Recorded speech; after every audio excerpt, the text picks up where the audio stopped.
Localitzen amb vida l'últim desaparegut per l'incendi de les discoteques de Múrcia i es confirma la xifra definitiva de 13 morts. Els locals tenien una ordre de tancament des del 2022 i no tenien llicència.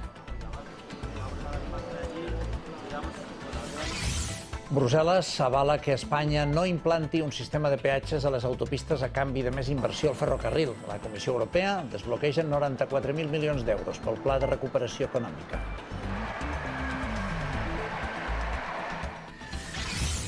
La líder de Sumar, Yolanda Díaz, diu que estan molt lluny d'arribar a un acord amb el PSOE per un govern progressista. Sobre les negociacions per una amnistia, demana discreció, responsabilitat i alçada de mires. Les futbolistes Alexia Putellas, Irene Paredes i Missa Rodríguez ratifiquen davant del jutge el testimoni de Jennifer Hermoso sobre el petó no consentit. Han confirmat que Hermoso va rebre pressions de Rubiales i del seu entorn per canviar la seva versió. Donald Trump compareix als jutjats de Nova York on se'l jutja per frau prolongat a les seves empreses. L'expresident nord-americà ho qualifica de caça de bruixes per impedir el seu retorn a la Casa Blanca.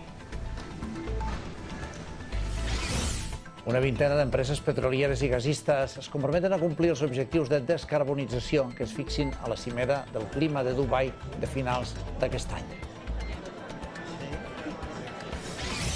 I en esports, el Barça renova la perla del planter, Lamine Yamal, per 3 temporades, fins al juny de 2026. És el màxim que permet la llei tractant-se d'un menor. Tindrà una clàusula prohibitiva de 1.000 milions d'euros.